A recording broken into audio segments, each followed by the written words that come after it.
Hey guys, just got off work. Busy day, man. I am tired. Let me out real quick. Yeah, fucking tired. Today beat it out of me.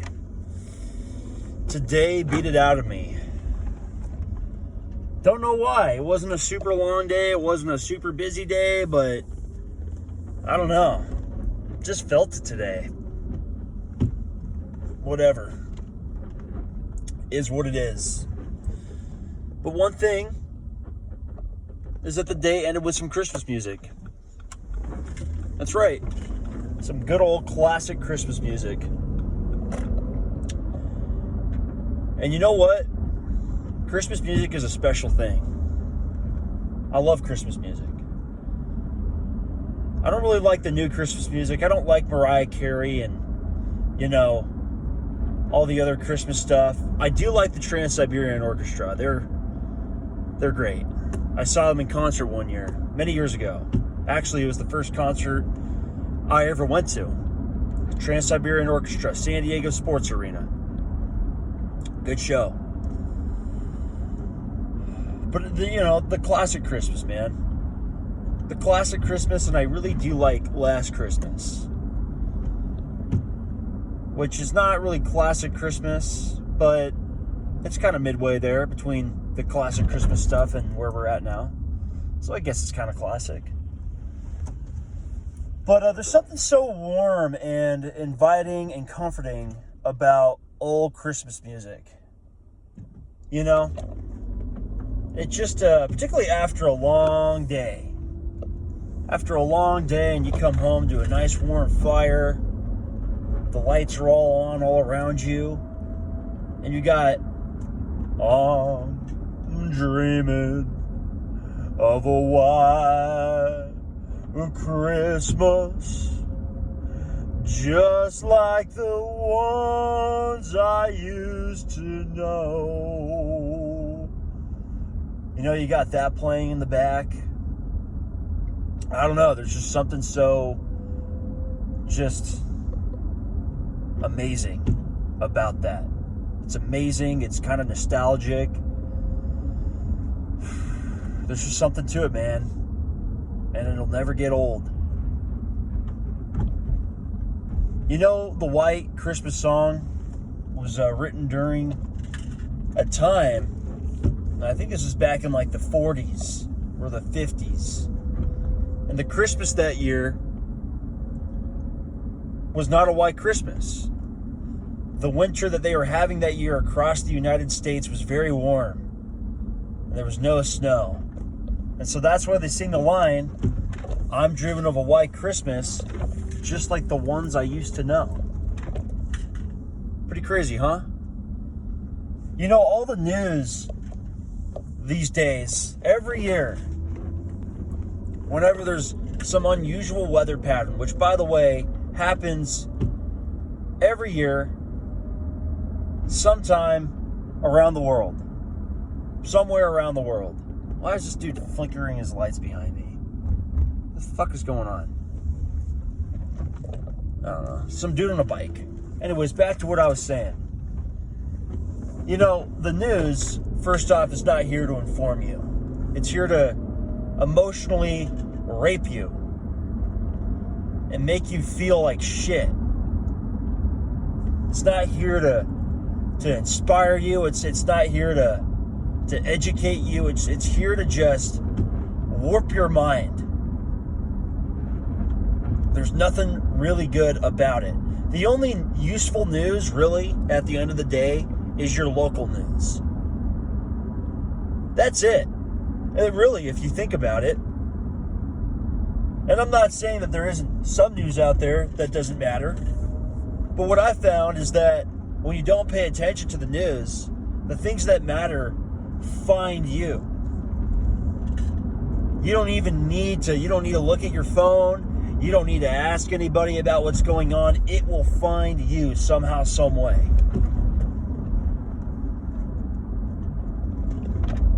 But most of it is just there to fuck you. It's just there to fuck you up. It's not useful information. And nowadays, we see too much and we know too much. And it's why so many people are miserable. And I would even go to the extent to say it's a huge reason why a lot of the world feels off today. Is because too many people pay attention to too many things. Yeah, I really believe that. You're not supposed to know about all of these things all at once. You're not. We're not designed for this. Our brains weren't built for this. And the world was a simpler place when there wasn't a 24/7 news cycle. And I don't know when the 24/7 news cycle started, but whenever that started, that was a huge tipping point. That was a turning point right there. Things changed. But things also changed with these phones. You know, now that people have these phones, that's just constant news in your pocket. And we were sold this basket of lies about how this was a great thing and that we were going to keep informed on the go. Why do I want to keep informed on the go? Shouldn't I just be focused on the go? Shouldn't I be focused on where I'm going, trying to get to where I want to get to? Why do I need to know about some shit that happened in Bangladesh or wherever the fuck when I'm trying to get on a plane? I didn't ask for this. None of us asked for this. We were handed this. These little devices right here, and I'm going to be a big hypocrite right now saying this, but these little devices right here, most of us, if you're my age, I'm 26, you were just brought up in a world where you were given this thing. Now, I do remember the world before the smartphone. I was a kid. I do miss that time. It was a simpler time. But, when I was 13, I was given a smartphone. And most other kids my age were given a smartphone. Most of our parents got a smartphone and make their life easier. For us, it made our lives easier for a little bit. But now here we are, several years later, and we're having a hard time breaking away from these things. We're having a tough time living without them. And it's not really your fault because it has become increasingly difficult to live without these things. To not have a smartphone, it's tough. And we're finding ourselves addicted to our phones. We're finding ourselves addicted to TikTok and Instagram and scrolling. And there's this new term that's suddenly arrived within the last few years called brain rot. Where the more you just sit there and you scroll and you scroll and you scroll and you just don't, commit to anything, it ruins your brain. Ruins your attention span, like it fucks you up.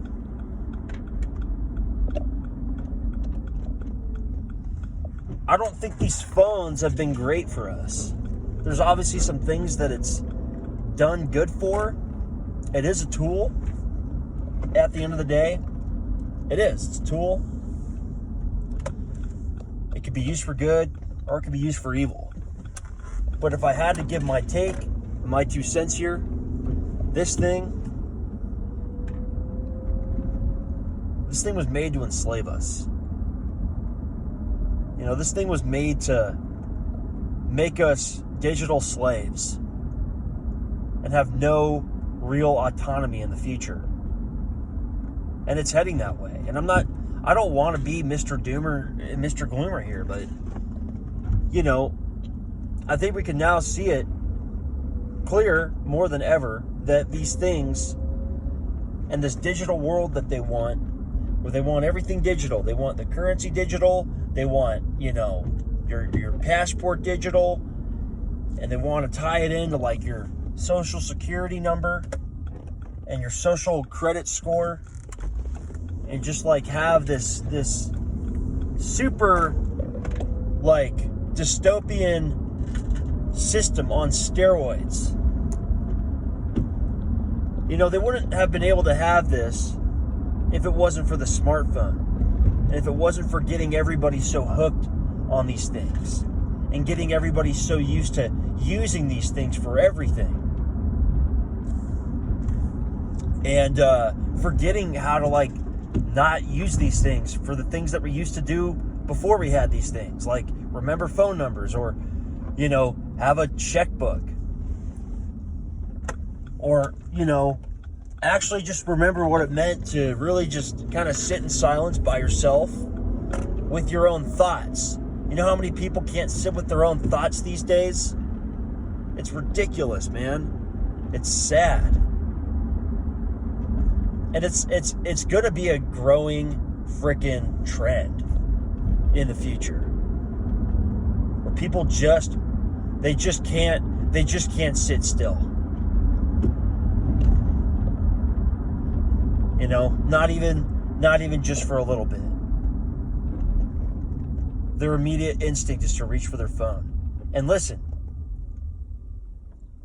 like, I'm not coming at any of you guys from a place of superiority. And every one of these videos where I talk about this shit, it's not because I'm better than you guys. I'm just like you. I'm a human just like you. I have the same struggles just like you. And I'm able to speak about this in the way that I can because I know what it's like. I know what it's like to be stuck to this little stupid device that we have for everything now. And yes, this YouTube channel is something of mine that I care for, that I wouldn't be able to do if it wasn't for this thing. But I could always just get a camera. YouTube's been around longer than the smartphone has. I could just get a camera. I have a computer. I could just upload it that way. I don't need a smartphone. If you really think about it, you don't. You don't need a smartphone.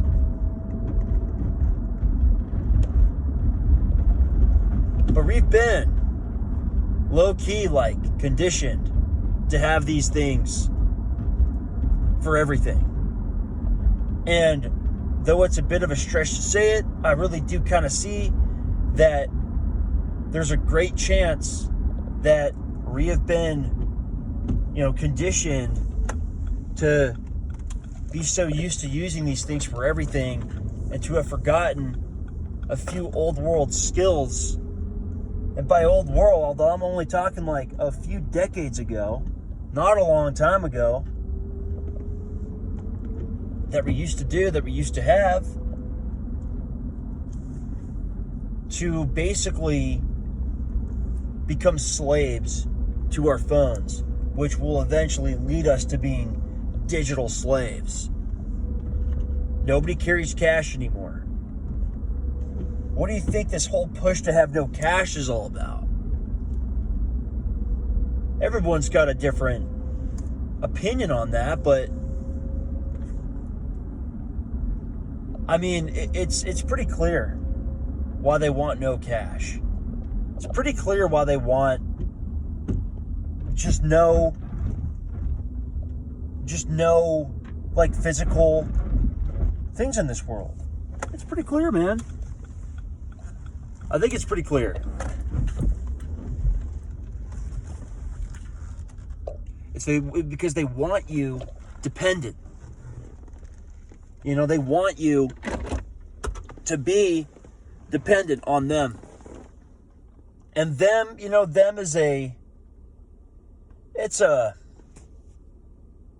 could be many things, and it could be many people. You know, I don't even know who they are to begin with. A lot of people say the Jews.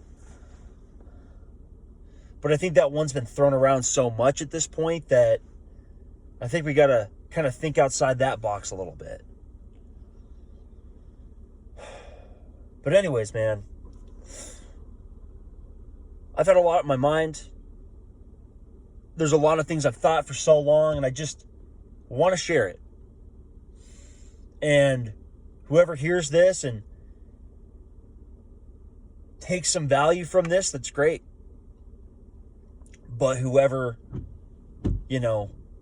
doesn't see this or sees this, but they don't feel any value from this, that's also fine. You can dislike this if you want. You can think I'm crazy if you want. If anything, it's good for me. I do this in part for me. Just like we have a diary, you know what I'm saying? This is kind of what I'm doing this for. It's like it's a vocal diary. It helps me, keep myself sane.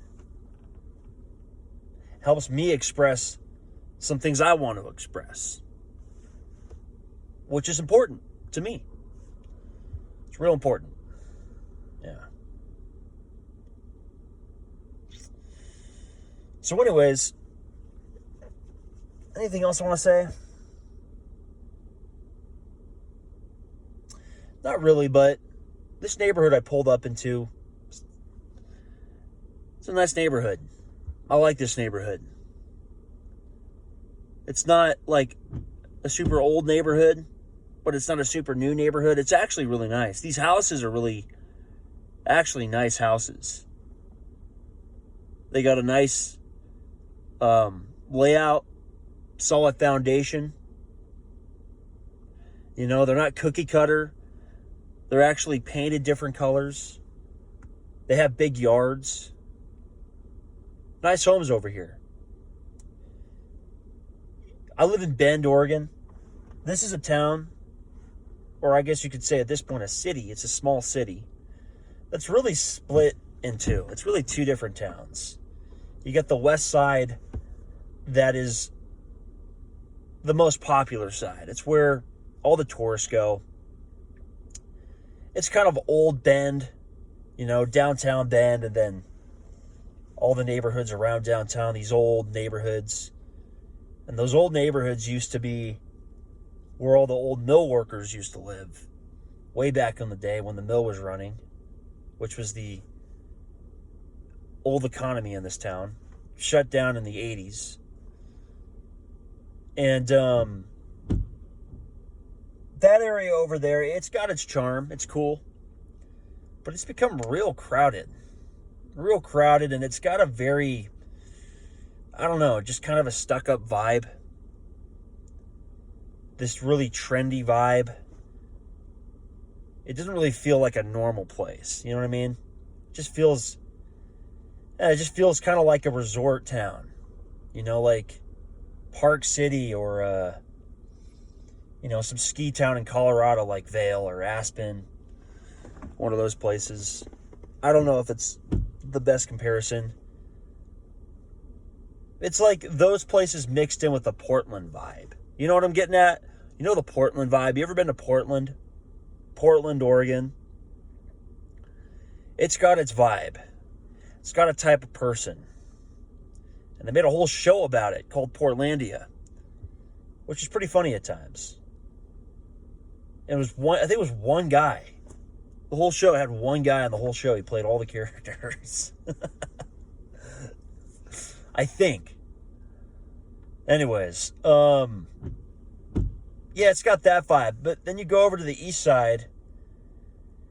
East side's different. It's more blue collar. It's more conservative.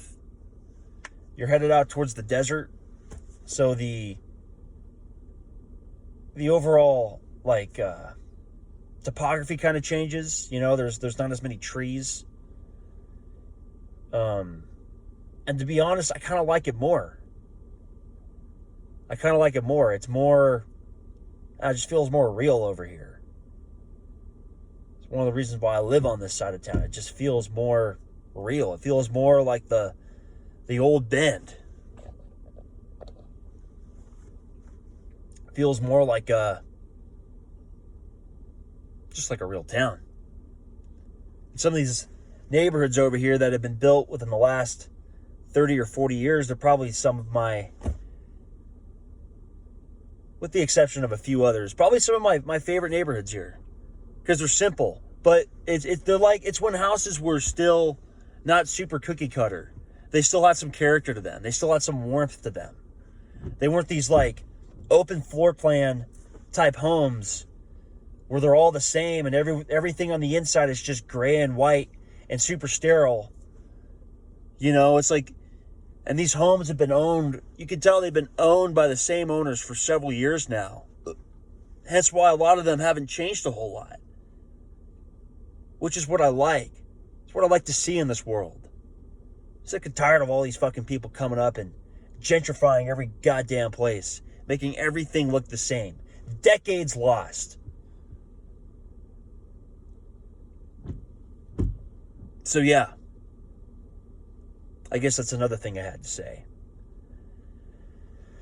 Okay, well, I gotta get back to living my life and doing what I gotta do. Final message here is, man, just stay fucking... Maintain your peace. Maintain your peace. Turn off your phone. Stop watching the fucking news. Go out and live like a kid again. Have that childlike wonder for the world again. You know, the world knocked it out of you. Made you forget about that. Made you lose hope. You know, that's why kids, there's something about kids. The thing is about kids is that they're pure. And I hate it when people are like showing kids all this shit and getting kids to care about all this political stuff. It's like, this is not the place for a kid. You know?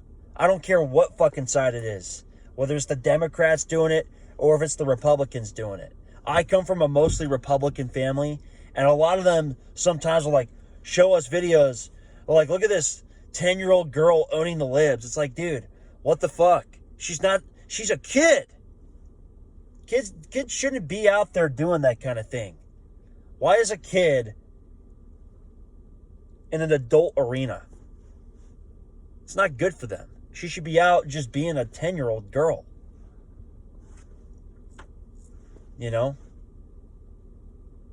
Okay, dude. Well, you get what I'm saying. Maintain your peace. You're an adult, so obviously you got to pay your bills. You got to do that shit. That's just part of living. But it makes you a better person. It does. It makes you more responsible. Makes you more disciplined over time. But do it in a way and live in a way where you still have that childlike wonder. And if I had to give my 2 cents on how to get that childlike wonder back, how to get that spark back in you, get rid of the phone. Ditch the phone. Be very, very spare with your time with this thing. Don't waste any more time. And start doing the things that you actually love. And life will get better. It will. All right. God bless you all. Take care. Bye.